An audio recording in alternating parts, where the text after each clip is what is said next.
Témáink ma délután, mondjuk a Klubrádió frekvenciáján kívül, egy friss közvéleménykutatás szerint a választások óta most a legkisebb a Fidesz előnye az MSZP-vel szemben, a biztos szavazók körében az arány 51-28. Másik témánk a szocialisták belső vitáiról szól a hétvégi kongresszus előtt. Mesterházy Attila pártelnök nyilvánosan felbontás nélkül semmisítette meg azt a levelet, amelyben Gyurcsány Ferenc az összödi beszéd lehetséges kiszivárogtatóinak nevét közölte. Mit szólnak ezen kívül a tegnapi bohóc forradalomhoz, és van-e bizonyos aggodalom önökben a hétvégi meleg felvonulás miatt? És végül mi a véleményük arról, hogy egy felmérés szerint a budapestiek többsége nem szereti az új közterületi elnevezéseket, legkevésbé a Moszkva tér átnevezését Széll-Kálmán térré, ezzel 62% nem ért egyet. 061 387 84 52 és 387 84 53 a számunk. Halló! Halló, jó napot kívánok, Székely Sándor vagyok. Jó napot kívánok! Az 1 millió a Demokráciáért Egyesületnek a társelnöke. Jaj, akkor külön örülök. És ön szerepelt a bohóc forradalom. Igen, szóltak a kollégák, az egyesületi tagok, hogy felvetődött az a kérdés, hogy mit szólnak a bohóc forradalomhoz. Igen. És hát elmondanám, hogy ön mit szólt hozzá. Igen, hogy mit gondolunk.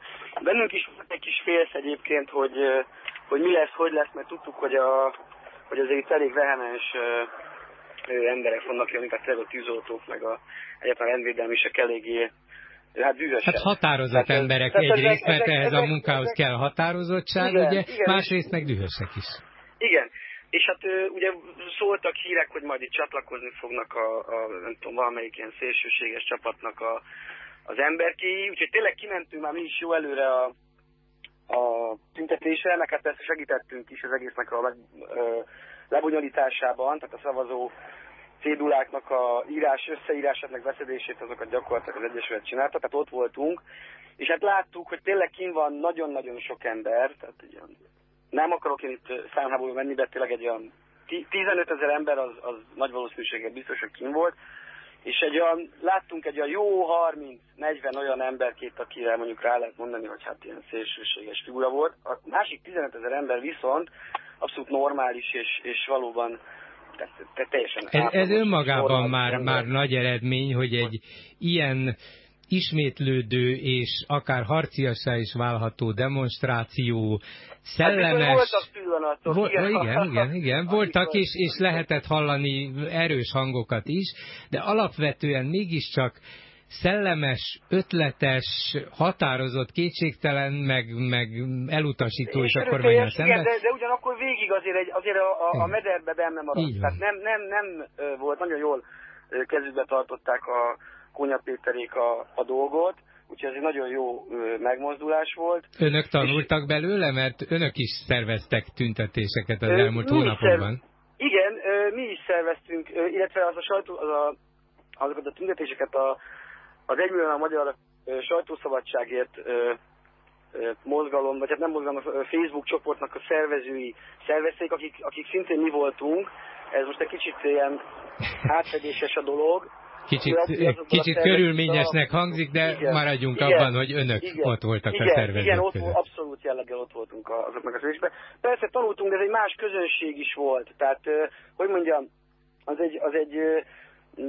tehát a sajtószabadságos, meg az alkotmányos tüntetéseken egy elég nyugodt csapat volt. Nyilván, mert ezek ilyen olyan dolgokért tüntettünk, amik ilyen alapjogok. Na most, kicsit emelkedettebb hangulatú a tüntetés, ott, ahol az ember létéről van szó. Igen, talán hát ott azért ugye mindenki egy kicsit máshogy áll hozzá a dolgokhoz, természetesen. Tehát ugye ez teljesen elfogadható, és nekünk az a véleményünk, hogy tehát az összes ilyen dolgot össze kell fogni, és mindig ott kell lenni, tehát hogy egymást erősíteni kell, mert hát együtt tudunk tényleg csak erőt felmutatni, mert egyáltalán együtt fogunk tudni bármit is elérni. Ezt itt mondja, akár a Klubrádióval kapcsolatban, mondja, ezt nem hagyom önben, mondja csak.